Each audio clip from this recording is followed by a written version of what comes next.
আসসালামু আলাইকুম। আজকে আমি আপনাদের সামনে তথ্য ও যোগাযোগ প্রযুক্তি বিষয়ে একটি গুরুত্বপূর্ণ প্রশ্ন এবং সেই প্রশ্নের উত্তর নিয়ে আলোচনা করব। আশা করি এটি আপনার ভাইবা প্রস্তুতিতে সহায়ক হবে।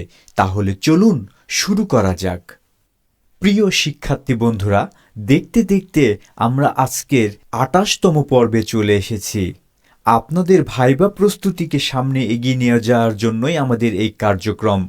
ভিডিওগুলো যদি আপনাদের উপকারে আসে অবশ্যই আমার চ্যানেলটি সাবস্ক্রাইব, লাইক এবং অবশ্যই একটি কমেন্ট করে জানিয়ে দিবেন যে ভিডিওগুলো সত্যি কি আপনার কোনো উপকারে আসছে কি না। বিগত সালের আইসিটি নিবন্ধন ভাইবা পরীক্ষার একটি গুরুত্বপূর্ণ প্রশ্ন ছিল, ডেটা ট্রান্সমিশন মোড কি?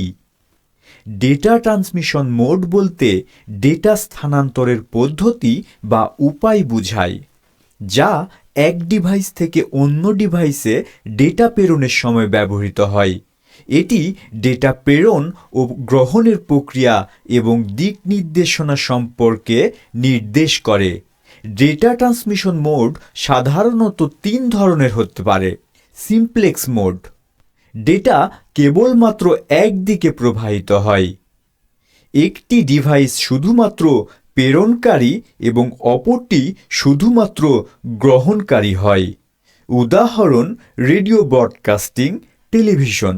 হাফ ডুপ্লেক্স মোড, ডেটা দুই দিকেই প্রবাহিত হতে পারে, তবে এক সময়ে একদিকে। একই সময়ে প্রেরণ এবং গ্রহণ সম্ভব নয়। উদাহরণ, walkie talkie. Full duplex mode, data একই সময়ে দুই দিকেই প্রবাহিত হতে পারে। উভয় ডিভাইস প্রেরণ এবং গ্রহণ উভয় কাজ করতে পারে।